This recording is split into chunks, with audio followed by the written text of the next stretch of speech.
My neighbor hasn't aged a day in 30 years. So, I've got to tell you all about my neighbor Bob. I've lived in my house for the past 5 years, but Bob has been next door as long as I can remember. He's always been this friendly old dude with a white beard who loves to garden, or so I thought. The weird part? Despite being in his mid-70s, he hasn't aged a single day since the first time I moved in. Like, seriously.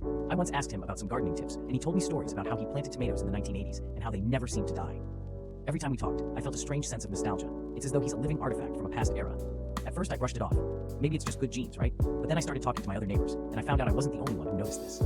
Last month, Lisa from across the street casually mentioned that Bob was the same age when she moved in 15 years ago. Things got even weirder last week. I was working from home and decided to take a break. I glanced out the window and saw Bob in his garden, tending to his plants in the same old plaid shirt.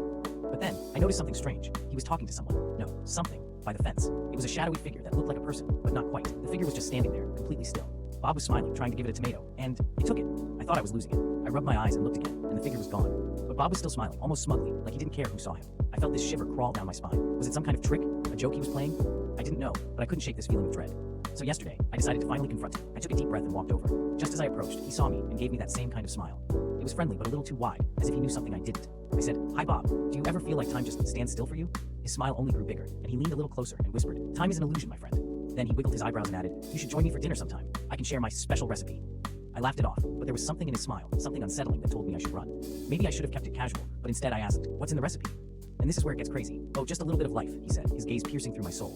I haven't been able to sleep since. Should I be concerned about my neighbor? Am I next? What do I do? Let me know your thoughts.